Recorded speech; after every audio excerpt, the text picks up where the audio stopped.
All right, welcome back to another episode of the Kitchen Table Podcast where business gets done. I'm your host, Ken Baden, and today we have some very special guests, not in the house, but virtually, Brent and Kyle Pease.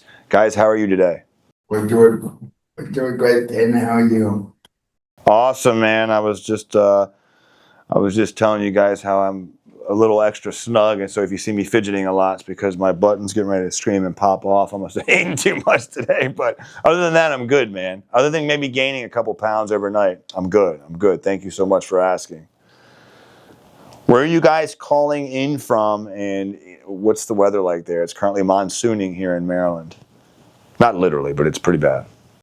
We are in Atlanta, Georgia. It is overcast right now. 84 though, 84. Atlanta, Georgia, 84 and overcast. I'll take it, dude. It's like it's Maryland weather is so weird. It's like snow one week and then 80 the next, and it's just like we used to have all four seasons, and now it just seems to kind of go from winter to summer. But it was supposed to be a light, spotty shower, and I still do remodeling work and roofing. In that business, we have our studio here in that business. We have some canvassers, and one of our canvas managers, our main canvas manager, Ryan, was like, man, we just got these guys going, and their first day out, it's going to do a little spotty raining, but it'll be fine. It's just some spotty raining. So they went out, and I kid you not, 5 minutes later, it is like, it's like an absolute monsoon. So if you guys are listening to this, I'm sorry. I know that sucks. You're stuck in that, but we're in here in the warm, so it's much better than that. Guys, thank you so much for coming on today. We were just talking about, some of the stuff that you guys have been up to, a lot of public speaking. I know you guys had the book back in 2019, and you've got some public speaking events coming up. But before we get into all of that, for our listeners who don't know who Brent and Kyle Pease are, why don't you tell us a little bit about the story, who you are and what brings you here and how you guys come to find us here on the kitchen table. Yeah, so Brent and Kyle Pease from Atlanta, Georgia, co-founders of the Kyle Pease Foundation. So we started that out of our own experience. So Kyle and I have been racing and endurance sports for the last 15 years, which there's certainly a longer version of that, but really it was just us discovering this world of doing hard things together, notably Ironman competitions. But Kyle wanted to share that with other people with disabilities, which was the impetus for the Kyle Pease Foundation, which is what we've been working on for the last 15 years. You were talking about a lot of the entrepreneurs that you have on. I mean, Kyle and I started an organization too. It's a nonprofit, but we started it from scratch. We still worked at the kitchen table. We worked out of garages and basements and cities with no names. So we've been at this thing for a while, and we've been racing together for 15 years too. So it's like the hair club for med ads. We're not only are we the president, but we're also members. The Ironman, man, that is brutal. I was thinking when you said racing for a second there, I wasn't sure if you meant like motocross or not, but I remembered specifically in your profile the endurance racing, so I assumed it was like physically. But Ironman, that's on another level, man. I mean, what's doing one of those? I mean, you've probably done many of those. You guys have. I mean, how challenging is that to even prep for, much less do? Well, I'll set Kyle up here. We've done 6, but there's a lot of prep that goes into it for Kyle, and it's physically and emotionally draining for Kyle too, which is really the part that he loves, I think. Yeah, it's a brutal day. It's hard. It had a lot of ups and downs. It reminded me of my own life, living with cerebral palsy and the challenges that I faced, but to do it with my brother is something that we both don't take for granted, and anything is possible, and that's what we try to do when we're on the race course. That's beautiful to see, man. I'm really close to my brother, but at the same token, like, you actually, like, that's as badass kids, man. Like, just to not let something like one of my professors in college had cerebral palsy, and like I know as it progresses it gets harder and harder, and like to do something like an Ironman is like tough for me to do. I couldn't do it right now in the shape that I'm in. You know what I mean? I'm just like, I lift to like look good for my wife when I take my shirt off. You know what I mean? No practical use at all. But yeah, but you've had your own challenges, right? Like you've had things like, so for Kyle, he could never fully express himself in the outlets that he had. And a lot of times, quite frankly, it was like, well, you're in a wheelchair, so like, don't worry about it. Like, here's how we're going to make this easy for you. But for Kyle, Ironman is like, this story we love to tell. We haven't told this in a while, actually. Our very first Ironman. Please tell it, because we would love to hear it.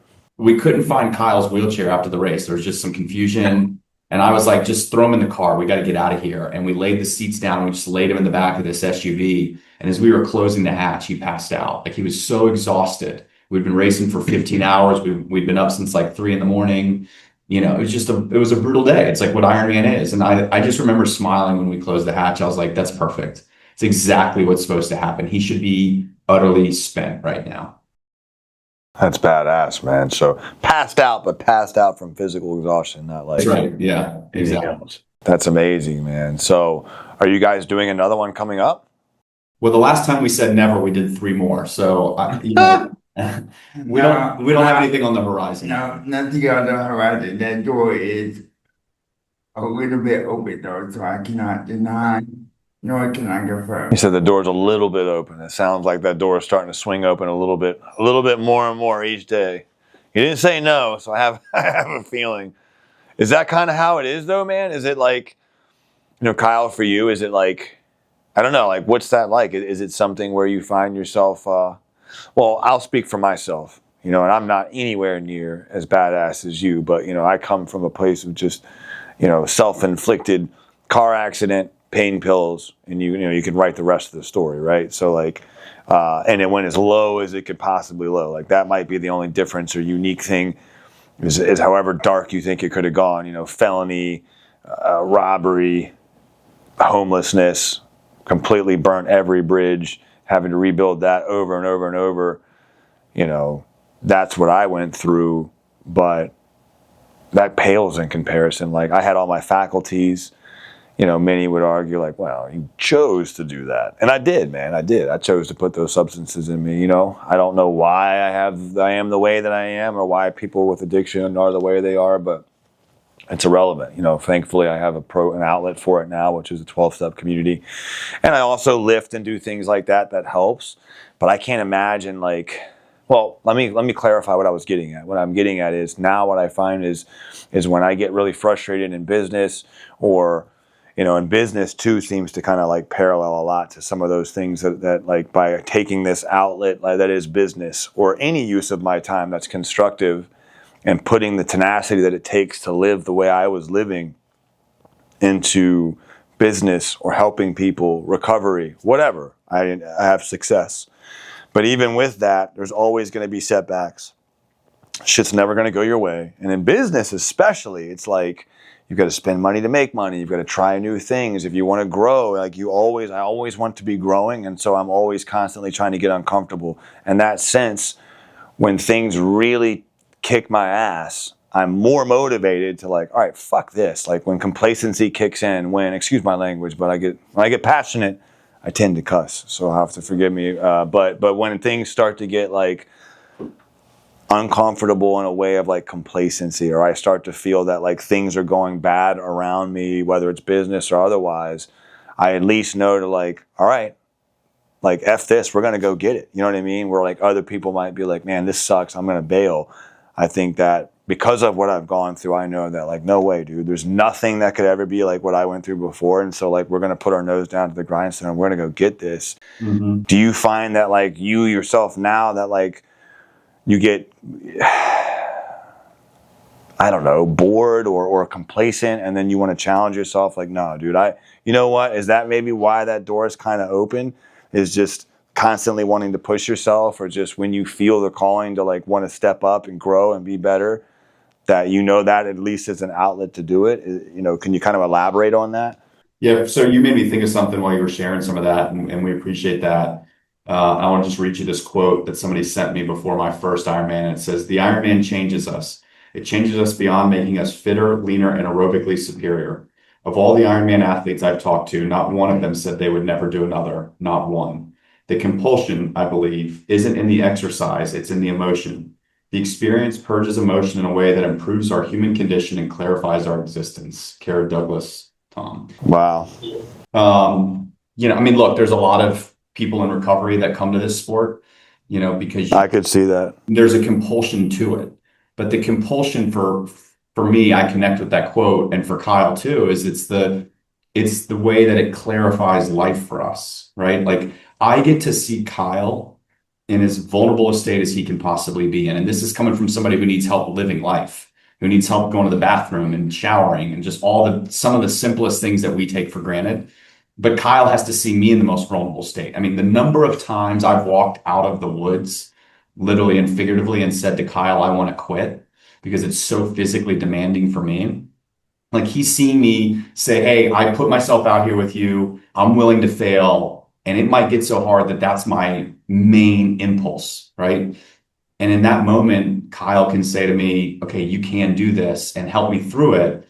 And that clarifies so much for us, our ability to persevere, who we are as individuals, as, brothers, like all of that stuff becomes clear. And there's just this moment right after we finish. It's not the finish line with the music blaring and people cheering. It's the quiet moment right when the race finishes, when we're closing that hatch and Kyle's falling asleep and we both look at each other and say, you know what, we did this, brother. And that's the part that calls us back. And we forget all the hard parts too, by the way, as any good addict can do, right? Like we forget all of that pain and suffering that got us to that moment. But that pain and suffering makes us feel more alive than anything else we can do. And it calls us back. And while we can physically do it, yeah, Kyle's right. The door's always slightly ajar. Yeah.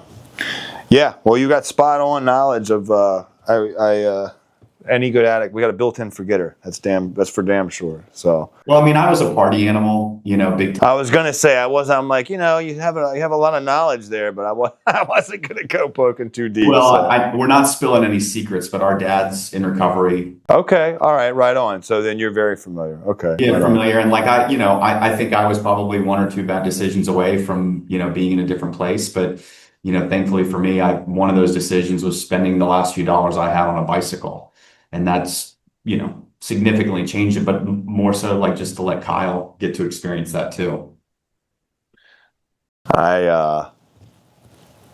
This is probably one of the more interesting ones we've had in a while, man. This is cool. We get a lot of hey, look, it's a business focus, but I love these types of things. We did a lot more of this in the beginning, where we'd have like motivational coaches, and because anyone that listens to entrepreneur, anybody that's focused on like that entrepreneur space, you're inevitably looking at like and listening to motivational speakers, from Tony Robbins to, there's a million of them. David Goggins, let's be real, right? But like Kyle, dude, I don't know. It's just something about like the brother bond, and then just like someone like yourself just being like, I'm just going to push myself, and not only like you could push yourself to do something a whole lot easier than a fucking Ironman. You know what I mean? Like talk about like going like from one extreme to like, what's the hardest thing? Like, maybe I'll, I don't know, go for a bike ride. No. We're going to go do an Ironman. Like that's badass, man. Like, what do you think it is? Is it just like we're going to go for the absolute mountaintop? Like, where did that come from? It just came from within. Like, how bad do you want something? It was, I'm a diehard awareness sport fan. So last night was a good night for me. With a heartbeat in it, but I always grew up, watching sports, and I wanted to participate in.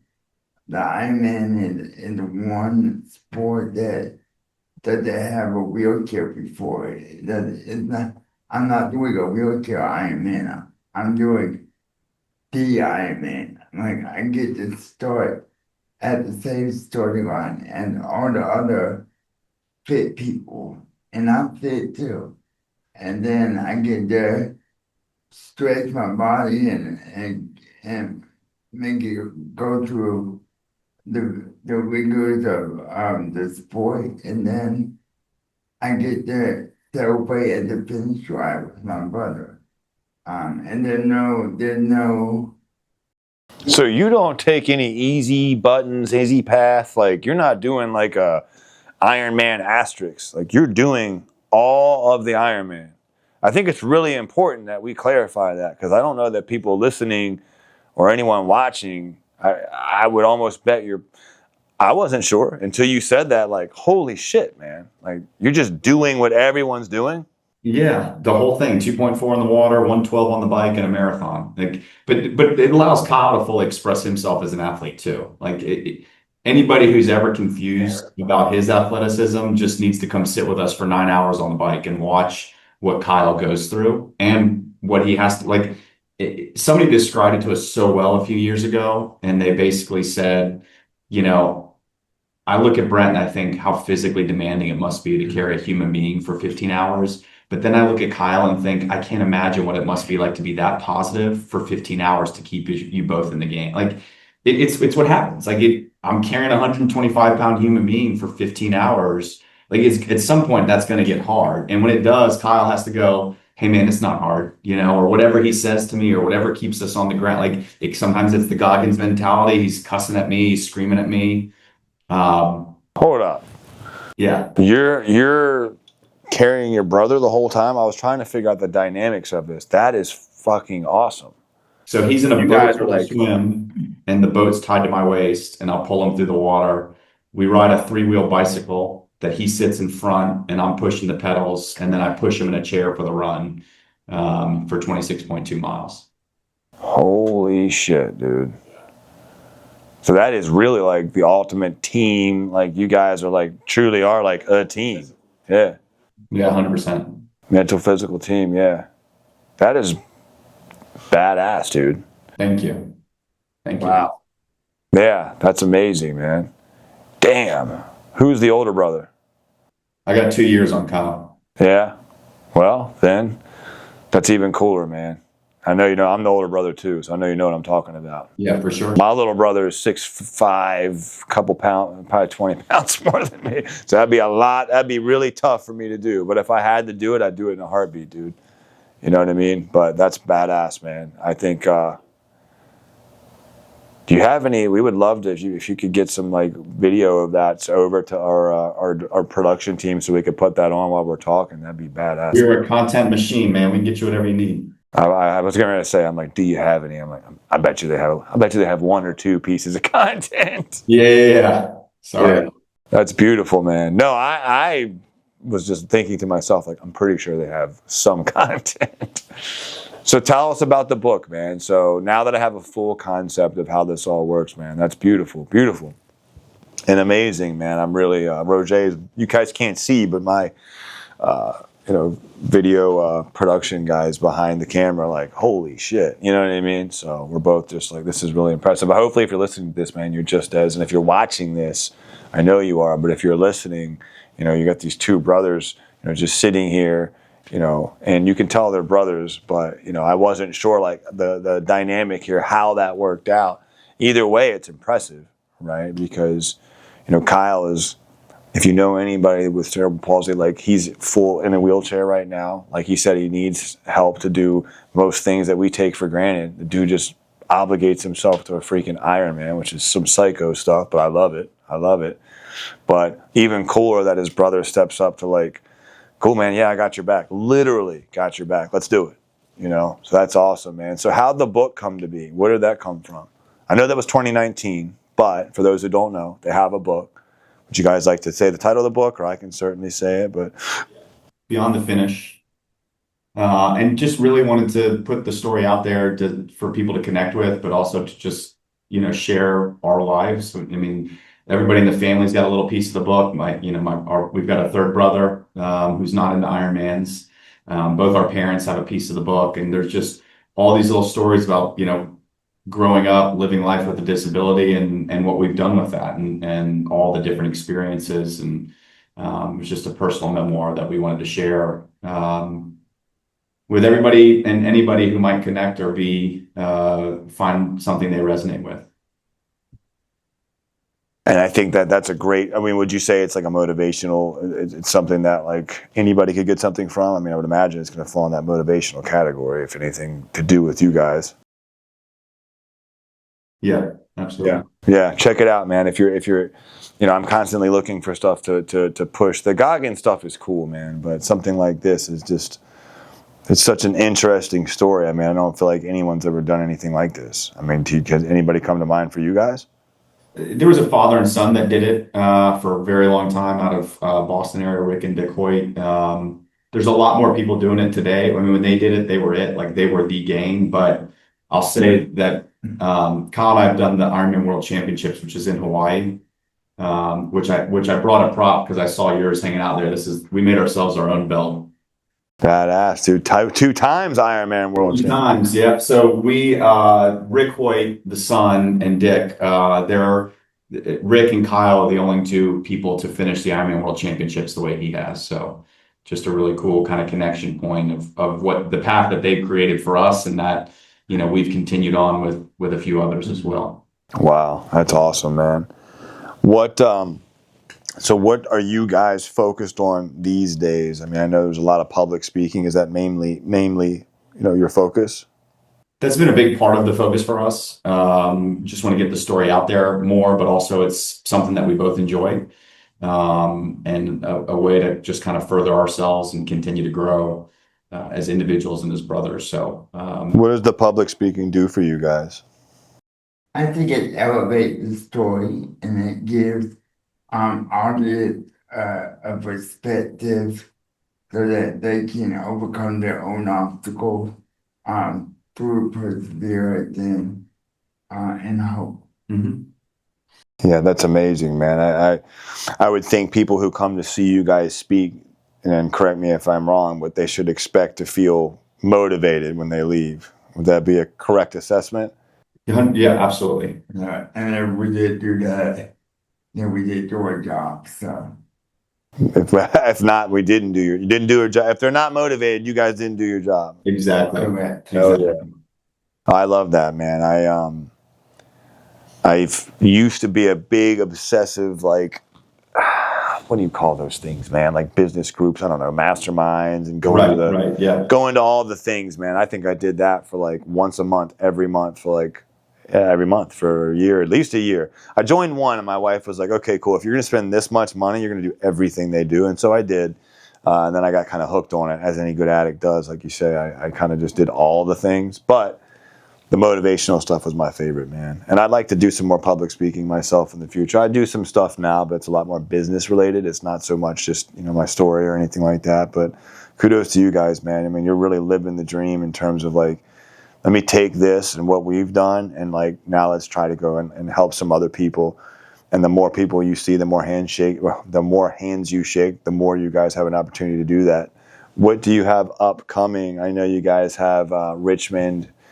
By the time the listeners hear this, even if it's next week, it'll be probably past the Monday, which is this coming Monday, the 24th, 5th, 6th, 7th. Yeah, it's the 27th, and I know that because it's my wife's birthday, so I better know that. Monday is the 27th. I knew that, to be clear. Monday the 27th, my wife's birthday. And also you guys speaking at Richmond. Next, you have something else a couple of events coming up after that. You guys want to let us know what they're on? We're doing a Chick-fil-A leadership group in Phoenix in June. And then next month in May, we're doing Cincinnati for just an older, actually senior group that's and employees that are just part of it's called the Council on Aging. So just like really cool opportunities. Like we just got to go to Maui to do some speaking. Like it's also provided more for us than just the opportunity to share. That's amazing, man. And you guys get to spend time together and go and grow in this aspect. I mean, how cool is that? It's probably one of the best parts of this whole thing. Like, I mean, we train together. It's not like I just train all year and then Kyle shows up for race day. Like we're getting to do a lot together. And I think it's not lost on either of us. We both really appreciate how much of this we're experiencing together. I think that is, the seeing you guys and where you're at now. I think that that's the most interesting part, is like, where are you guys? Well, you know what? That's a question I'm going to pose to you. Where do you think you guys will be at in 5 years? Where do you see yourselves? Hopefully, we'll be continuing to open more doors for people with disabilities so that they can see their full potential as possible. Open. So what about you, Brent? I mean, I think everything that we've done over the last 15 years, we've watched it evolve. And, what I'd like to see is a business that's, impacting real change, not just, I mean, the title of our book was not a coincidence. We want to see people what they can do beyond the finish. Last year we helped 170 families find finish lines, over Wow. 1,300 of them. Like, what does it look like for them beyond that? Because you look at Kyle and you see a man with a college degree and he's a motivational speaker and he has 2 jobs and he runs a team of caregivers. Like, the man is living his life. He's doing Ironman. It's like, how do we do that for more and more people? And in the next 5 years, I'd like to see us continue to expand that while also expanding what we do. Doing things like sitting here with you today is going to open more doors for us for speaking and for racing and all the things that we enjoy. And so I want to see that continue to elevate, where you're seeing 300 families supported by what we do. You're seeing us help families beyond the finish in really significant, impactful ways.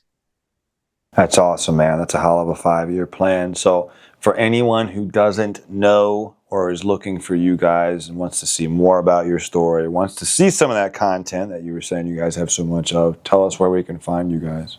Yeah, so you can find all of our story and the information on the foundation at kylepeasefoundation.org.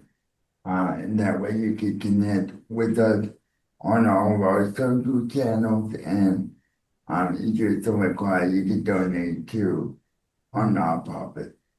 Yeah. Can you shout the nonprofit out just one more time for the listeners? Yeah, Kyle Pease Foundation.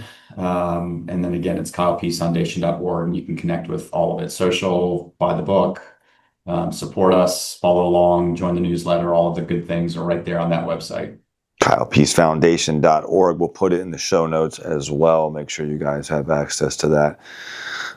Kyle and Brent, I'll voice this to both you guys. Last question I ask before we sign off for anybody on the show, and I started doing this in the beginning. I stopped and then I started again because I really like the answers. Imagine listeners looking you up in the future. They hear this. You hear this show 20 years from now, 50 years from now, 80 years from now, right? Like, this is some stuff that you're remembered, like one quote that you were remembered by, that one imparting piece of wisdom that you can leave with this world. What would that be? And I know that's not something you had time to prep for, so that's no, that's a great question though. Inspire your own change through movement. Please. I mean, but I think that's what Kyle likes to give me a hard time because I like to wax poetic. But I mean, like, that's it. Inspire the change through your movement. Like, we started running, and it took a minute, but then people started running with us, and that's pretty, like, the real change that's occurred here through this organization has not been just because Kyle and I did something. It's been because a lot of people are doing something. Yeah. And that happened because we just started moving ourselves, and action, motivation follows action. So start moving. You'll be amazed at what happens. Motivation follows action. I love that. They say, your faith is in your feet. I always tell my guys, whether it's sales or otherwise, like, dude, don't tell me what you're going to do. Show me, right? I watch your feet. I don't watch this. I watch your feet. Awesome, guys. Thank you so much. Guys, don't forget Kyle Pease Foundation. Yep, kylepeasefoundation.org. We'll make sure we put it on there. Guys, thank you so much for coming on today. Check them out. Let us know if you go to do another Ironman. I have a feeling. Yeah, we will. I have a feeling there might be another one in your future, and we have to make sure we all get a chance to see that. But even if not, man, you guys are inspiring folks every day with your public speaking and just being you, man. Kyle, shout out, brother. You're a badass. Brent, you too, man. So, guys, thank you so much. And we'll catch you guys here soon. We'll all be watching. Thank you, sir. Thank you.